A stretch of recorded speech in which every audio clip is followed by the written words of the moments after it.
Hello everyone, आप सभी कैसे हो दोस्तों। आई होप कि आप सभी बहुत अच्छे हैं। और ये क्वेश्चन आप देख रहे हो कि मैंने एस्टेट 2020 लेवल 3 पीजीटी के मैथ्स के क्वेश्चन उठाए हैं। इसमें 11 क्वेश्चन आई थी पीजीटी में, तो मैं इसमें एक एक करके सॉल्व करूंगी। तो आप अपना आंसर देख लेना कि ये सेट डी की है। ठीक है, तो चलते हैं क्वेश्चन नंबर 61 से। तो यहाँ हिंदी और इंग्लिश दोनों के क्वेश्चन दिए हुए हैं। आप जिस लैंग्वेज में सुटेबल होते हो आप पढ़ लो। ठीक है। Two taps A and B would fill a tank completely in 30 and 36 minutes. Okay, यहाँ की क्या दी हुई है, टू टेप्स दी हुई है, A and B would fill a tank completely in 30 and 36 minutes respectively. Both tapes being opened, find when the tape A must be turned off so that the tank must be just filled in 18 minutes. तो चलिए question की solution बनाती हूँ। इसमें क्या करना है आपको, सॉल्यूशन तो इसे बनाइए, आप सभी बनाइए। जस्ट एक मिनट दीजिए, मैं थोड़ा सा इसके पेन की लेंथ बढ़ाती हूँ। पाइप, यहाँ पर क्या है, पाइप ए, पाइप ए है, पाइप है या टेप है। ठीक है, टेप ए, ये क्या है, टेप ए।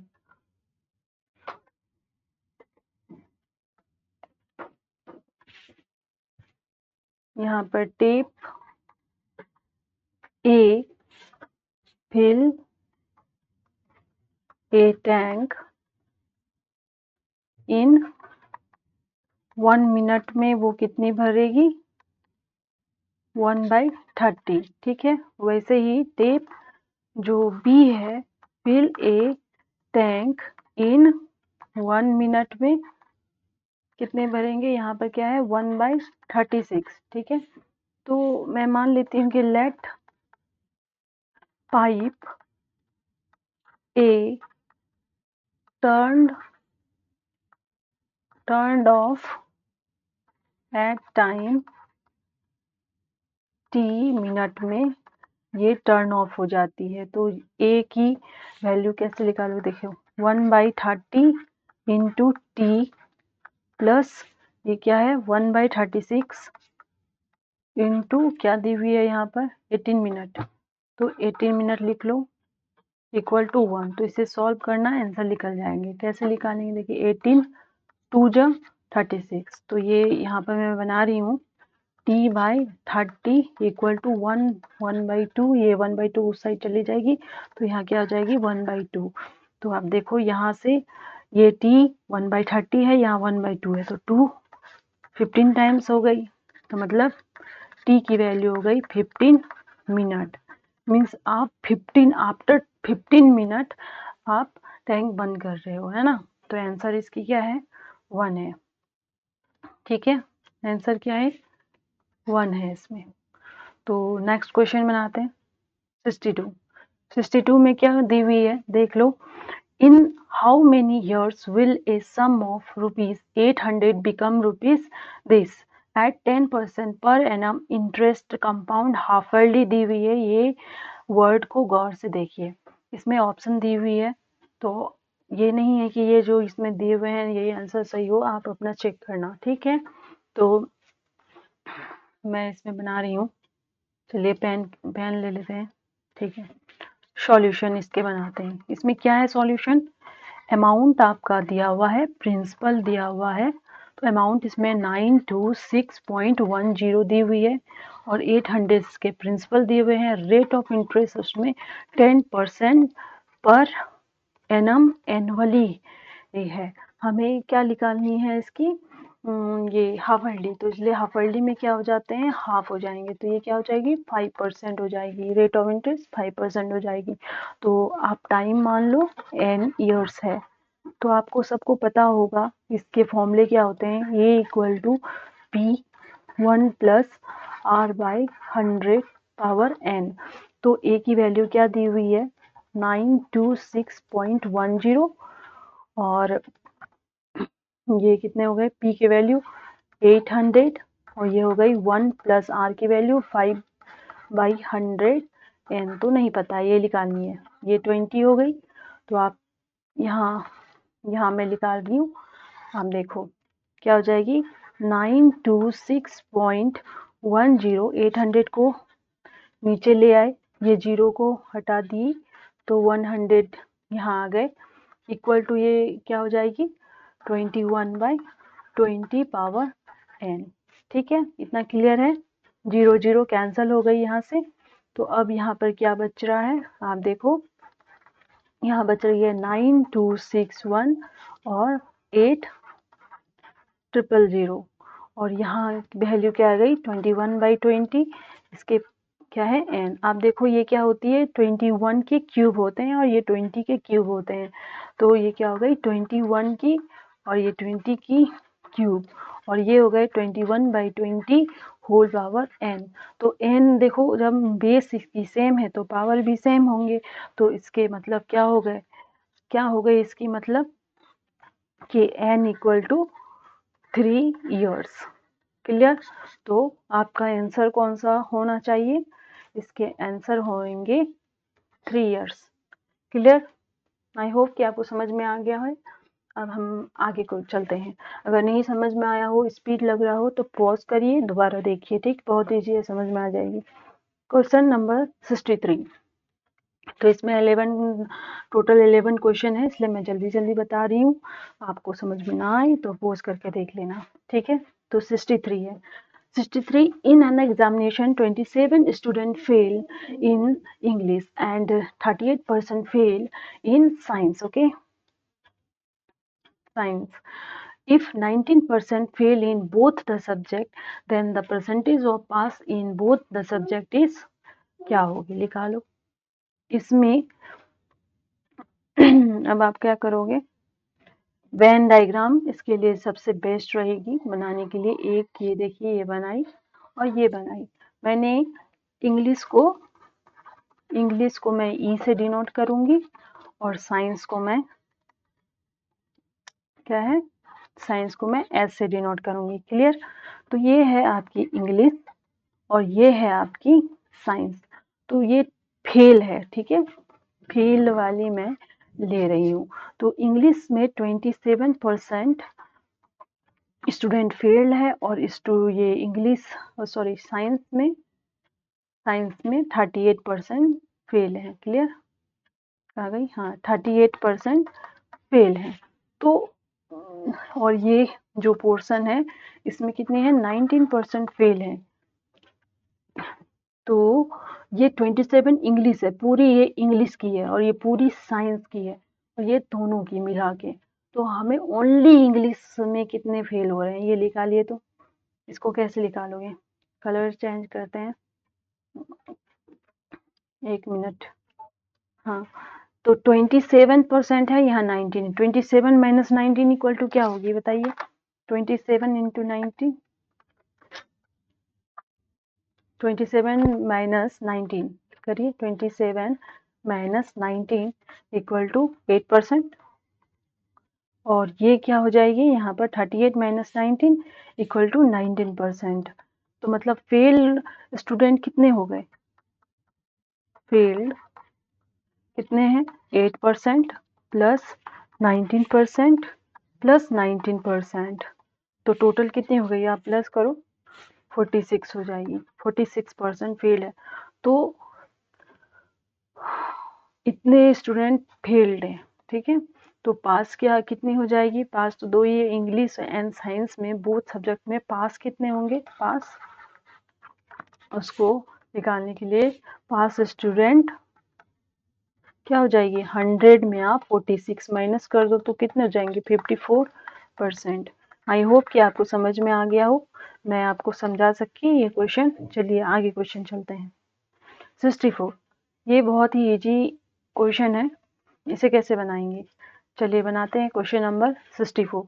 64 क्वेश्चन में दिया हुआ है, if the selling price of 6 pen is equal to the cost price of 8 pen then profit loss in percentage is. एक मिनट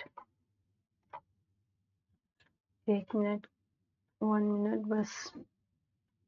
यस चलिए 64 क्या है, इसमें दी हुई है आपके selling price of 6 pen equal to cost price of 8 pen.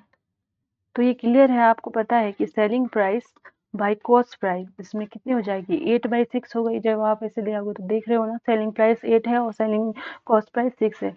उल्टा आप जब भी यहाँ देखोगे ना, क्लियर आप समझ जाना, जिसमें यहाँ क्या है, सेलिंग प्राइस अगर 6 है यहाँ दिया हुआ है, मतलब ही ऐसे ही कि देखिए यहाँ सेलिंग प्राइस 8 है और कॉस्ट प्राइस कितनी है 6 है। तो इससे देख के हमें समझ में आ रहा है कि सेलिंग प्राइस ज़्यादा है, तो ज़्यादा अगर सेलिंग प्राइस है तो हमें प्रॉफिट हुई होगी। तो इस दोनों के प्रॉफिट क्या होती है, profit selling price minus cost price, दोनों के माइनस कर दो, कितने हो गए 8 - 6 बताइए। यस 2। और हमेशा हम कॉस्ट बेस में कौन सा रखते हैं, कॉस्ट प्राइस, तो कॉस्ट प्राइस 6 × 100, तो इसको कर दो, क्या हो जाएगी 2 3 जा मीन्स 1/3 कब आती है, जब ये क्या हो गई, ये हो गई 33 1/3% है ना, यही क्या है प्रॉफिट हो गई इसकी। तो ये आंसर हो जाएंगे 4th नंबर। क्लियर, ठीक है। अगर फिर भी आप लोगों को कुछ आंसर आते हैं तो आप बता सकते हैं। क्वेश्चन 4 है इसके, है ना, क्वेश्चन, एक मिनट रुकिए, या क्वेश्चन 4 है, देखिए ये होगी, ठीक है। अब चलिए क्वेश्चन नंबर 66। क्वेश्चन नंबर 66 ये बहुत इजी क्वेश्चन है, ये भी तो हिंदी में भी यहाँ दी हुई है, यहाँ इंग्लिश में दी हुई है।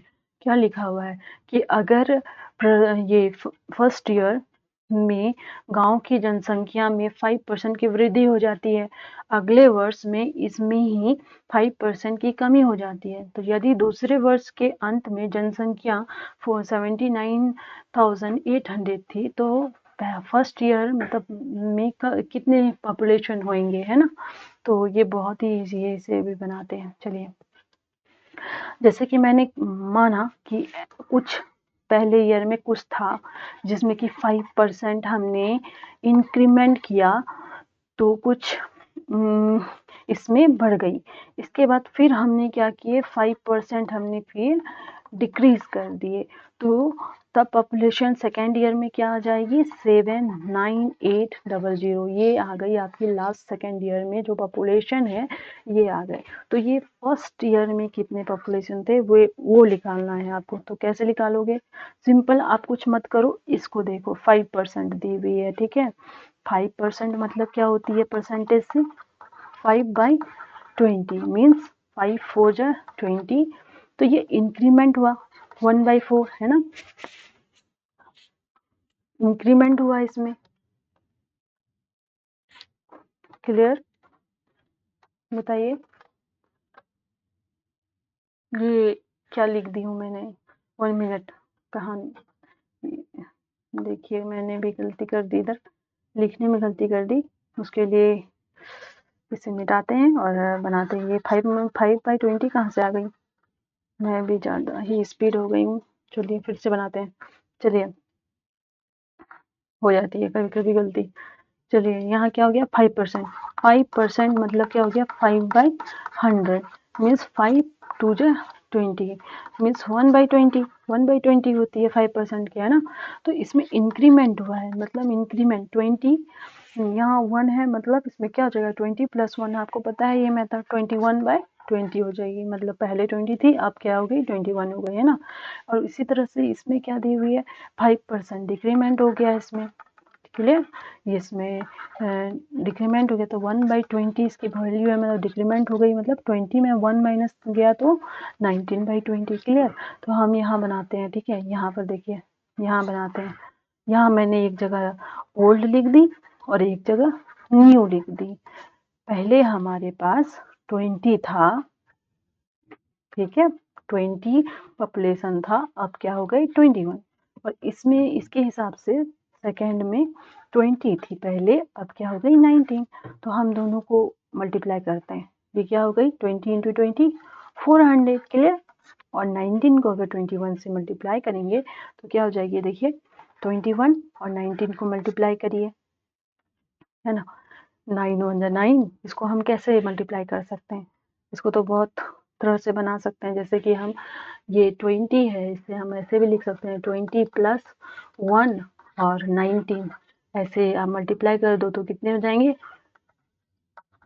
0 प्लस 19, है ना। 19 तो एक बार 20 से कर लो और फिर इसमें तो 9 9 3 ये हो जाएगी, है ना इसकी। तो इसके जब मल्टीप्लाई करेंगे कितने चाहिए 399, क्लियर। तो आपके न्यू वाली वैल्यू मतलब कि अभी सेकेंड ईयर में आपका दिया हुआ है, क्या दिया हुआ है आपको, ये सेकेंड ईयर की वैल्यू दी हुई है आपकी, क्या दी हुई है 79800 ये दी हुई है, और इसके निकालने थे, है ना। तो जब ये कितने टाइम्स में आएंगे 200 से आप इंटू करोगे तभी तो ये आएगी।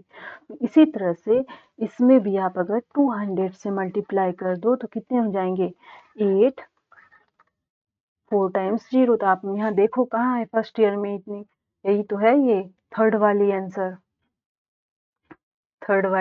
हो गई। तो ये क्लियर है ना इजी। इसमें क्या किए थे, पहले 5% का इंक्रीमेंट देखे, फिर डिक्रीमेंट ओल्ड न्यू करके हमने इसको मल्टीप्लाई किए, इसका वैल्यू दिया हुआ था तो इसी तरह से इसमें निकाल लिए, क्लियर। इसी तरह से बाद में भी हम इस पर क्वेश्चन बनाएंगे, अभी क्वेश्चन सॉल्व कर रहे हैं तो इसे हम देख लेते हैं। चलिए आगे क्वेश्चन चलते हैं। 67 देखिए इसमें क्या दी हुई है, the least square number which is divisible by 8 15 and 24 is equal to, बताइए। देखिए इसमें आपको लिस्ट देख के ही नहीं बनाना है, इसमें स्क्वायर नंबर भी दिया हुआ है, इसलिए आपको ध्यान से क्वेश्चन देखनी पड़ेगी। इसमें क्या है, the least square number which is divisible by 8 15 and 24 is equal to. तो इसे हम क्या करेंगे, कैसे बनाएंगे, चलिए कैसे बनाएंगे, चलिए बनाते हैं, पेन ले लेती हूँ। चलिए क्वेश्चन नंबर 67, चलिए इसमें क्या करेंगे, पहले देखिए 8 15 एंड 24 इसकी हम एलसीएम लेंगे। तो आपको सबको पता है ना कैसे लेते हैं, 8 एंड 24 की कितनी एलसीएम होती है, दोनों की 24। अब 24 और 15 की एलसीएम देख लीजिए, तो ये कैसे निकालेंगे बताइए। इसको हम कैंसिल कर देते थे ना, 3 8 जा 24 3 5 जा 15। अब इस दोनों का या इस दोनों को मल्टीप्लाई कर लीजिए, दो एलसीएम वही होती थी, तो 15 8 जा कितनी होती है 120, जैसे इसकी एलसीएम क्या हो गई 120। आपको क्लियर है ना, ये मैंने क्या ऐसे एलसीएम निकालते हैं, जैसे 8 है और 24 है।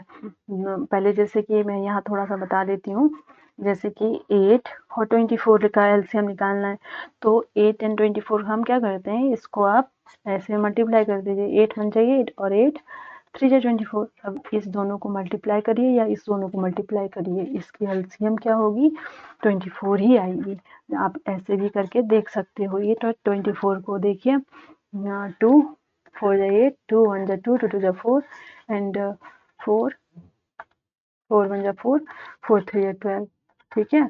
तो आप देखिए 4 2 जा 8 8 3 जा 24 24 ही एलसीएम आई, और इस तरह से भी करेंगे तो 24 ही आंसर आएगी। तो इसी तरह से हमने पहले इस दोनों का एलसीएम निकाल लिया, बाद में फिर इसको और इसको लेके बना दिया और दोनों को काटे तो इतने आए तो इतने आ गए, ठीक है। बट लेकिन ये आंसर नहीं है, क्यों नहीं है, अब देखिए 120 को आप करिए कितने हो जाएंगे आपकी, 2 6 जा 12 0 2 3 जा 6 0 2 1 जा 2 एंड 2 5 जा 10 3 5 जा 15। देखिए इस दोनों का तो पेयर बन गया, हमें क्या निकालना था स्क्वायर लिस्ट स्क्वायर नंबर, लेकिन इसके पेयर नहीं है, इसके पेयर नहीं है, इसके पेयर नहीं है, मतलब कि 2 into 2 into 2 into 2 into 3 into 5 equal to 120 होती है। बट इसके तो पेयर हैं, बट इतने के पेयर नहीं है। मतलब जिसके पेयर नहीं है उससे मल्टीप्लाई कर देंगे इसमें। जैसे 2 3 जा 6, 6 5 जा 30। मतलब अगर हम 120 को 30 से मल्टीप्लाई कर दें तो वही आंसर हो जाएगी। तो क्या हो जाएंगे 3600। तो यही इसकी आंसर हो जाएगी। तो क्वेश्चन नंबर 3। ठीक है, चलिए आप लोग भी आंसर निकालिएगा। मैं इसे सॉल्व की हूँ, आप अपना आंसर मिलाइए। अगर आपको कहीं पर डाउट है, अगर लगता है ऐसा नहीं होना चाहिए, तो आप मुझे कमेंट बॉक्स में बता सकते हैं। ठीक है, तो क्वेश्चन नंबर 67 के बाद आप चलते हैं 73। ठीक है, बीच में जो है रीजनिंग सबकी क्वेश्चन है।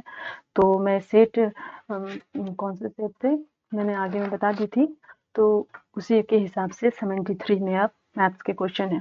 तो आफ्टर इसे देखिए, इसमें इसे बताने के लिए हम दो तरीका से बता सकती हूँ, लेकिन मैं इसमें शॉर्ट तरीका से ही बताती हूँ। ठीक है, एज के क्वेश्चन है। इसमें क्या दी हुई है, after 5 years father age will be 3 times of his son's age. 5 years ago father age was 7 times of his son's age. The present age of the father is what? Okay, तो आपको father का as निकालना है। तो आप कैसे बनाओगे, चलो बनाते हैं। चलिए आप लोग बनाइए, मैं तब तक पेन ले लेती हूँ। Question number 73। तो देखिए, फादर के जो एज क्या है, 5 साल बाद जो 3 टाइम्स है सन के एज से, और 5 साल पहले कितनी थी, 7 टाइम्स है, ये पूछ रहे हैं। तो अब प्रेजेंट एज फादर की पूछ रहे हैं ये, तो आप कैसे निकालोगे, चलिए बनाते हैं। फादर्स के मैं इसे रेशियो से बनाती हूँ, और यहाँ पर सन्स के हो गए। तो क्या हो गई, इसकी मतलब तो यही होती है ना, फादर और सन मीन्स 3/1, यही हुआ।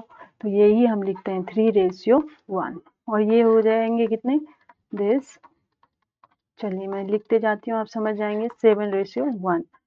तो हमें मैं फादर का निकाल रही हूँ। ठीक है, फादर का उम्र, तो इसके हिसाब से आप क्या करोगे, फादर का निकाल रहे हो तो आप 3 लिखो। ठीक है, मैं शॉर्ट ट्रिक बता रही हूँ। ये कितने की है, 5 है, 5 ईयर्स की है, और ये भी 5 ईयर्स है। अब माइनस प्लस, माइनस मतलब क्या मैं बता रही हूँ, माइनस मतलब प्लस मतलब क्या होती है, एक बात याद रखिए, जब हम प्लस कहीं डिनोट कर रहे हैं एज में, इसका मतलब है क्या, 5 साल बाद। ठीक है, आफ्टर, और माइनस मतलब पहले। ठीक है, पहले। ठीक है, और 0 मतलब प्रेजेंट। क्लियर, तो ये प्रेजेंट की बात कर रहे हैं ये, तो इतना कंफ्यूजन मत होना। तो फादर की एज निकाल रहे हैं, तो 3 लिखे। क्लियर, अब आप क्या करोगे, ये 3 लिखने के बाद ये जो नीचे है ना, इस दोनों को माइनस कर देते हैं। ठीक है, शॉर्ट ट्रिक है, दिमाग में रखिए, एग्जाम में इतना टाइम नहीं होता कि हम इतना लंबे लंबे बात करें। 7 × 1, अब क्या करोगे, इसमें इसको मल्टीप्लाई करो, फिर इसमें मल्टीप्लाई कर लेना है। ठीक है, और ये जो है इस दोनों को हम ऐड कर देते हैं। क्लियर, तो 5 + 5, यहाँ क्या करेंगे, 5 + 5। क्लियर, क्या किए, सब फादर का पूछा गया इसलिए लिखा, अगर सन्स के पूछे गए होते सन का तो 1 लिखते, लेकिन फादर का लिखा 3 लिखे। 7 - 1 कर दिए, जो भी यहाँ नीचे रहेगा दोनों को माइनस कर देंगे। क्लियर, और यहाँ पर 7 × 1 और 3 × 1। क्लियर, तो ये क्या हो जाएगी 3, 7 - 1 6, और ये क्या हो जाएगी 7 - 3 कितना होगी बताइए 4, और ये कितने हो जाएंगे 10। क्लियर, तो इसको आप कट कर दो, 2 × 3 = 6, 2 × 2 = 4, और 2 5 × 10, तो 3 × 3 = 9, 9 5 = 45। क्लियर, 45 ईयर्स हो गया। ये कब की उम्र है, ये फादर की 5 साल बाद में 45 ईयर्स हो जाएगी। लेकिन हमारे अकॉर्डिंग टू क्वेश्चन क्या पूछा गया है, फादर के प्रेजेंट एज, मतलब 5 साल बाद।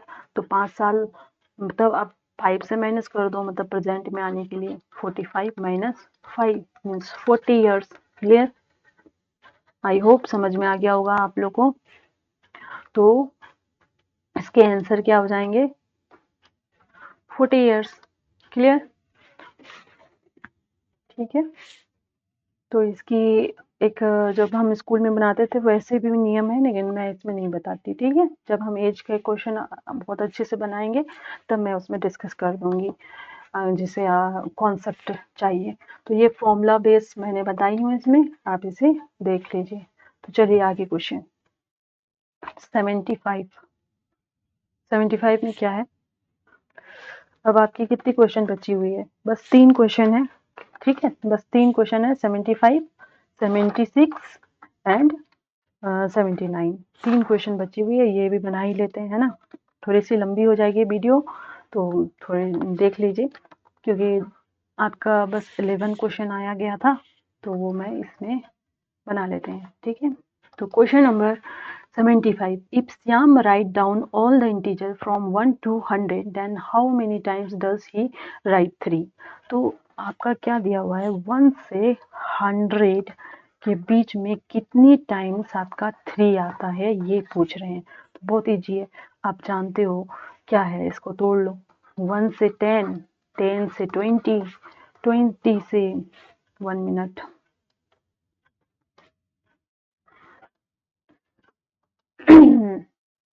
देखिए 1 से 10, 11 से 20, 21 से 30, 31 से 40, ठीक है, 41 से 50, 51 से 60, 61 से 70, 71 से क्या है 80, 80 से 81 से 90 एंड 91 से 100। ये तो मैं ऐसे लिख दी, लेकिन इतना लिखने का कोई ज़रूरत नहीं है। आप देखिए 1 से 100 के बीच में कितने टाइम्स आते हैं, 3। सबको पता है 1 टाइम्स आएंगे। इसमें भी देखिए, इसमें भी 1 टाइम्स ही आएगी, इसमें भी 1 टाइम्स ही आती है। क्या आती है, 53, है ना। 61 से 70 भी 1 ही टाइम्स आती है, 3।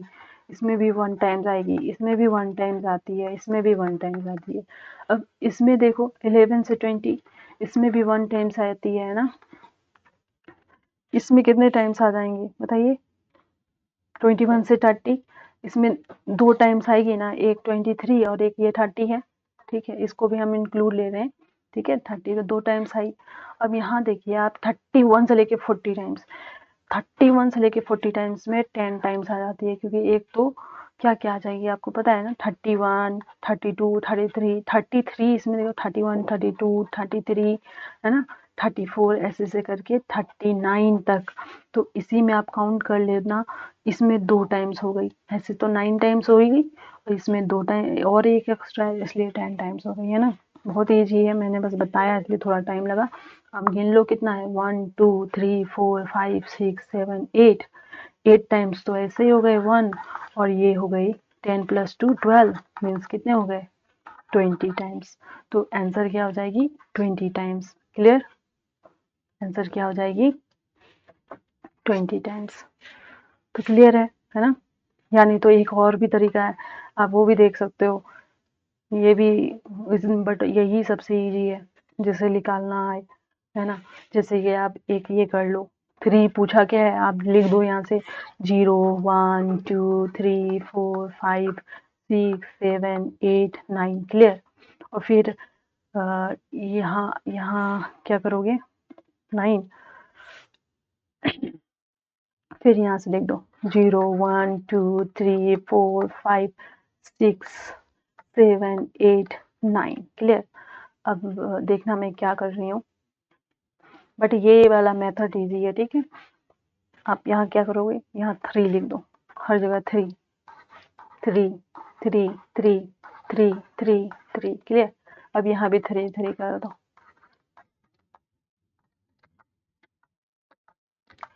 तो देख ही सकते हैं कितने टाइम्स हो गया आपका। यहाँ यहाँ आपका कितना हो गया 1 2 3 4 5 6 7 8 9 10 और यहाँ भी 10 है, बट यहाँ दो, यहाँ आप देखो और एक 3 एक्स्ट्रा है, इसलिए 10 10 कितने हुए यहाँ पर आपका 20 टाइम्स हो जाएगी 1 2 3 4 5 6 7 8 9 10 11 12 13 14 15 16 17 18 19 20 क्लियर। ठीक है, तो आप जैसे आपको समझ में आए वैसे बनाएं। 76 क्वेश्चन, इसमें क्या करोगे, इसकी तो फॉर्मूला आपको वो क्लियर मालूम होना चाहिए कि एक अप स्ट्रीम और एक डाउन स्ट्रीम होती है ना। तो जो आपका speed of boat in still water की क्या होती है फॉर्मूला, हम इसे एच से डिनोट करते हैं। ठीक है, तो ये हो जाती है down speed of down stream plus up stream by speed of upstream divide by 2 और स्पीड ऑफ करंट वाटर की क्या हो जाती है downstream, speed of downstream minus upstream speed है, speed of upstream divide by 2। ठीक है, आपको इसमें क्या पूछा गया है, स्पीड ऑफ वाटर, मतलब ये वाला पूछा गया है। तो आप क्या करोगे, पहले तो डाउन स्ट्रीम निकाल लो। कैसे निकालोगे, speed of down stream, D लिख दे रही हूँ, समझ जाना।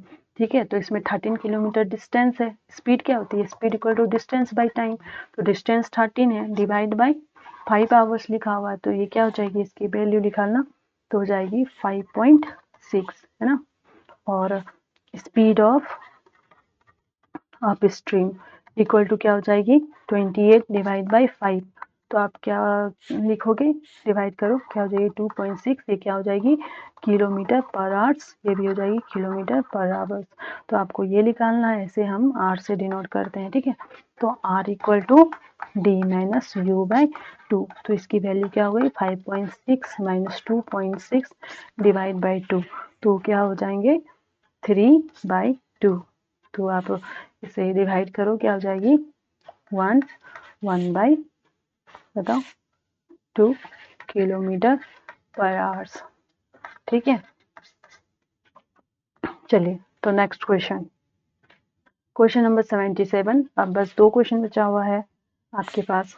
एक ये क्या है, the radii of the 2 cylinder are in the ratio 2:3 and their height are in the ratio 5:3, the ratio of their volume are क्या होगी। ठीक है, तो हम बनाते हैं इसको, बहुत ही इजी है। आप सभी को पता है कि volume of cylinder equal to pi R square H होती है। तो आप क्या करोगे, इसका R1 इक्वल टू 2 दिया हुआ है, R2 इक्वल टू 3 दी हुई है, H1 इक्वल टू 5 है और H2 इक्वल टू 3 है। क्लियर, तो मैं क्या करूँगी, पाई R1 स्क्वायर H1 रेशियो पाई R2 स्क्वायर H2 लिखा हुआ है। तो मैं क्या करूँ, इसको पाई पाई कैंसिल हो गई। क्लियर, R स्क्वायर, R मतलब 2 2 जा 4, H क्या हो जाएगी 5, 3 3 जा 9। क्लियर, ये R नहीं कैंसिल हुई है, पाई कैंसिल है। ठीक है, तो H स्क्वायर 3 3 9 लिख दी। क्लियर, ठीक है, 2 2 जा 4 हो गई, इसे 4 लिख देती हूँ। ठीक है, 4 लिख देती हूँ, आप समझ ही गए। तो ये हो गई 4। तो अब आप क्या करोगे, 4 5 जा 20 और 3 9 जा 27। क्लियर, तो आपकी आंसर क्या हो जाएगी, आप देख ही रहे हो, क्या देख ही रहे हैं, क्वेश्चन ये हो गई 20:27। अब हो गया आपका खत्म। चलते हैं आप लास्ट क्वेश्चन क्या है, the square root of this, कैसे निकालोगे, बहुत ही ईजी है, बस थोड़ा सा न्यूमेरिकल है इसमें और कुछ नहीं। देखने में आपको पता है कि A square minus B square equal to A plus B और ए माइनस बी होती है ना। तो मेरे इसमें अगर 4 दे रहे हैं तो क्या हो जाएगी, A power 4 minus B power 4, तो हम इसको ऐसे लिख सकते हैं ना, A power 2 minus B power 2 means क्या हो गई, यही हो गई ना। ये हमने पूरा ए मान लिए इसे और इसे हमने बी मान ली। यही हुआ ना, यही है। तो ए स्क्वायर माइनस बी वही बात हो गई इसमें भी। तो मैं क्या करूँगी, 1 3/4 इसका 4 है और -2 1/3 पावर 4 दी हुई है और यहाँ भी 1 3/2 पावर 2 -2 1/3 की पावर 2 लिखी हुई है। क्लियर? तो मैं इसे इरेज कर देती हूँ आप सभी को, ठीक है, जगह मिलेगी।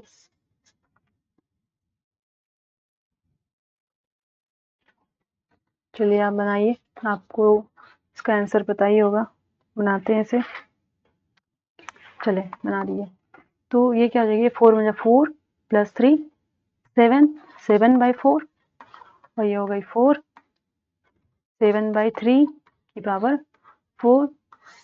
ये कितने हो जाएंगे, 7/4 सेम ही है, नीचे भी बस स्क्वायर और 4 ये हो जाएगी 7/3 हो गई 2। अब आप ऊपर क्या करोगे, यहाँ लिख दिए मैंने 7/4 whole square minus 7/3 whole square, है ना। ये एक टाइम्स हो गई। अब दूसरा क्या हो जाएंगे, 7/4 whole power 2 plus 7/3 whole power 4। तो ये हो गई क्या, यहाँ हो गई 7/4 माइनस 7/3। क्लियर? और ये हो गया 7/4 प्लस, इसको लिखने की जरूरत है नहीं है, लिखने की जरूरत है ना, ये लिखने की जरूरत ही नहीं है। जब ऊपर आ ही जाएगी हम कैंसिल कर देंगे उसको डायरेक्ट ही, है ना, उसको डायरेक्ट ही कैंसिल कर देंगे, है ना, डायरेक्ट कैंसिल कर देंगे इसको।